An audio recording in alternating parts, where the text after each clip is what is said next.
안녕하십니까, 유유천하입니다. 오늘은 제기동에 있는 우리나라 최대의 한약재 시장인 서울 양령시장에 다녀왔습니다. 서울 양령시장은 조선시대 보재원터에 자리하고 있는데요. 보재원은 홍제원, 이태원, 전관원과 더불어 조선시대 한양 4원 중에 하나였다고 합니다. 보재원에서는 가난한 사람들이 치료를 받기도 하고요, 돈 없는 여행자들이 무료로 숙박을 하기도 하였다고 합니다. 보재원은 지금의 안암 오거리 근처에 위치하고 있었는데요. 이 지도에서 빨간 점이 있는 자리가 바로 그곳입니다. 그러면 서울 양령시장이 어떻게 변천해 왔는지 함께 보시겠습니다.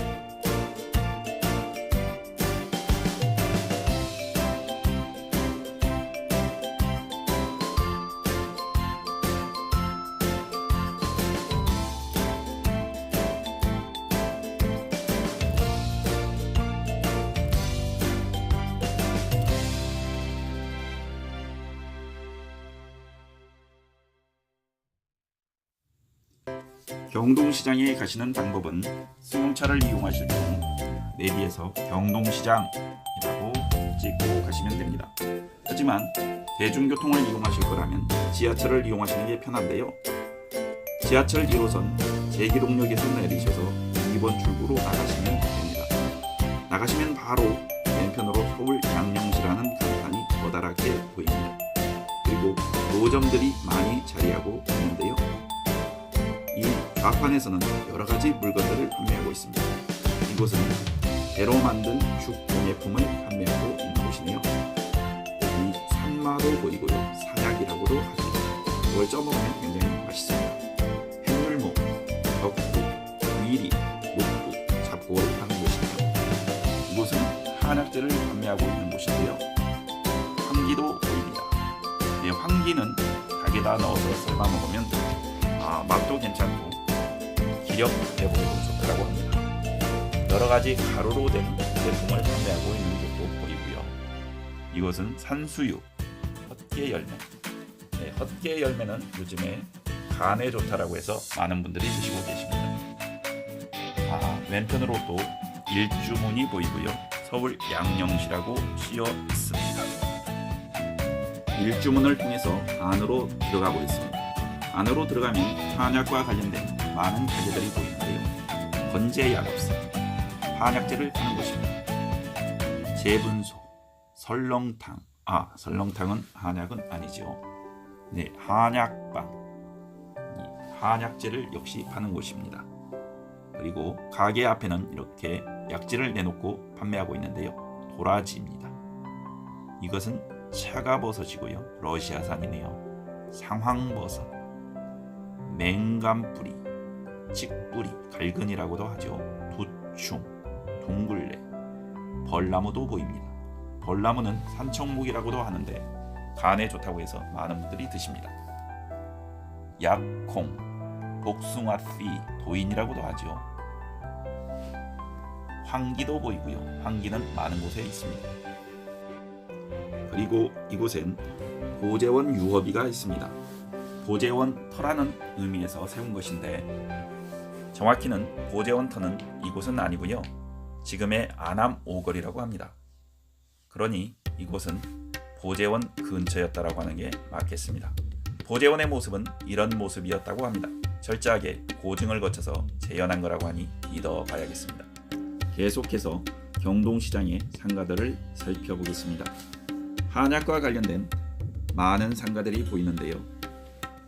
이 상가들에서는 앞에 한약재를 진열해 놓고 판매하기도 합니다. 여기 녹각이 있네요. 사슴의 뿔이죠. 한약재로도 사용됩니다. 그리고 백북신이 있습니다. 백북신은 소나무 송진이 엉겨서 된 한약재입니다. 여기 하수오도 있고요. 정확히는 백하수오입니다. 요즘 사용하는 정식 명칭은 백수오이고요. 이렇게 한약재를 구매했으면 이걸 재분하고 재환할 수도 있는데요. 재분소라고 쓰여져 있는 곳에 들어가시면 됩니다. 이곳에서는 약재를 가루로 곱게 빻기도 하고요. 곱게 빻은 약재를 한약으로 만들기도 합니다.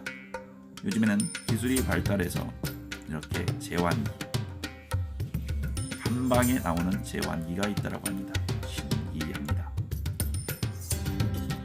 다음은 서울 양령시장 안쪽에 위치한 서울 한방진흥센터를 둘러보겠습니다. 양령시장에서 안쪽으로 깊숙이 들어가다 보면 왼편에 전통과 현대가 조화를 이룬 웅장한 건물이 보이는데요. 이곳이 바로 서울 한방진흥센터입니다. 이곳은 주차를 할 수도 있는데요. 10분에 300원이네요. 1시간이면 1,800원입니다. 그리고 안에 박물관을 관람하기 위해서는 1,000원을 주고 표를 끊어야 합니다. 그럼 표를 끊었으니 이제 조용히 박물관 내부를 관람해 보겠습니다.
네, 박물관 관람을 마치셨으면 밖으로 나오셔서 청량리역 쪽으로 큰 길을 건너시면 경동시장입니다. 경동시장에는 인삼 도매상가도 있습니다. 원래 이 경동시장하고 서울 양령시장은 같은 시장이었는데요. 지금은 나눠서 길 왼편은 양령시장, 오른편은 경동시장 이렇게 부르기도 합니다. 인삼 도매상가 지하에 가시면 이렇게 멋진 유리병을 판매하는 가게도 있습니다. 요즘에 담금주들 많이 담그시는데요. 이런 멋진 유리병 하나 사다가 담금주 담그셔도 멋있을 것 같습니다. 그리고 이렇게 둘러보시면 인삼 관련 제품들을 파는 가게들이 많이 있습니다. 그런데 좀 제가 늦게 방문해서 문을 많이 닫았네요. 밖으로 나오시면 도라지를 파는 가게도 있고요. 또 인삼을 파는 가게도 있습니다. 네, 경동시장이 오히려 양령시장보다도 요즘에는 더 많이 이렇게 인삼 관련 제품을 판매하고 있습니다. 가격을 한번 보겠습니다. 가격이 얼마냐? 300g 16,000원, 300g 만원. 저렴한데요.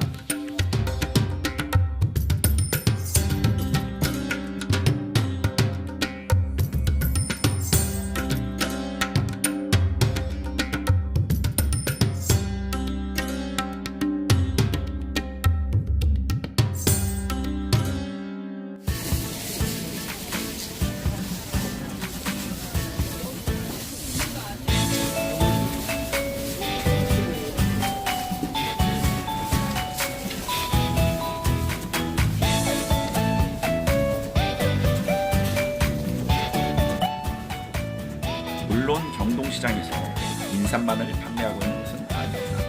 각종 한약재와 농수산물도 판매하고 있는데요. 특히 이 인삼 판매량이 서울에서는 가장 많을 것으로 생각됩니다. 이렇게 실컷 인삼 구경을 하셨으면 옆으로 건너가셔서 청량리 종합시장을 둘러보시는 것도 좋은데요. 청량리 종합시장과 경동시장은 바로 이어져 있습니다. 같은 시장이라고 해도 과언이 아닐 정도로 이어져 있기 때문에 건너가시는 게 어렵지 않고요. 이렇게 청량리 종합시장에서도 많은 한약재를 판매하고 있습니다. 여기 선인장도 판매하고 있네요. 천년초라고 하죠. 그리고 더덕, 국산이네요. 국산 더덕, 약도라지도 보입니다. 강원도에서 나왔고요. 저가수호도 있고요. 백아수호와 저가수호가 있는데 이건 저가수호입니다. 백아수호는 백수호란 이름으로 더 널리 알려져 있죠. 네, 그리고 이건 뭡니까? 고추입니다. 한국인의 필수 양념이라고 할 수 있는 고추도 판매하고 있고요. 매주도 보입니다. 네, 장 담글 때, 된장 담글 때 반드시 필요한 거죠. 네, 이렇게 해서 청량리 종합시장을 둘러보셨으면 옆에 있는 청량리 청과물시장도 둘러보셔도 좋은데요. 청량리 종합시장과 청과물시장은 같은 시장이라고 해도 될 정도로 이어져 있습니다. 청량리 청과물시장에서는 이런 견과류도 판매하고 있고요. 배추도 판매하고 있네요. 경북 경산에서 올라온 배추이고요. 맛있어 보입니다. 이렇게 청량리 청과물시장을 보셨으면 길 건너에 있는 청량리 수산시장도 한번 보셔도 좋습니다. 서울 양령시장 투어는요, 제기동역으로 나오셔서 먼저 서울 양령시장을 둘러보시고요. 길 건너편에 있는 경동시장을 차례로 보시고 다음은 옆에 붙어있는 청량리 종합시장을 보시고요. 청량리 종합시장을 다 둘러보셨으면 바로 옆에 또 붙어있는 청량리 청과물시장도 함께 보시면 좋습니다. 아울러 큰 길 건너셔서 청량리 수산시장까지 보시면 이렇게 5개 시장을 투어할 수 있겠습니다. 시청해 주셔서 감사합니다.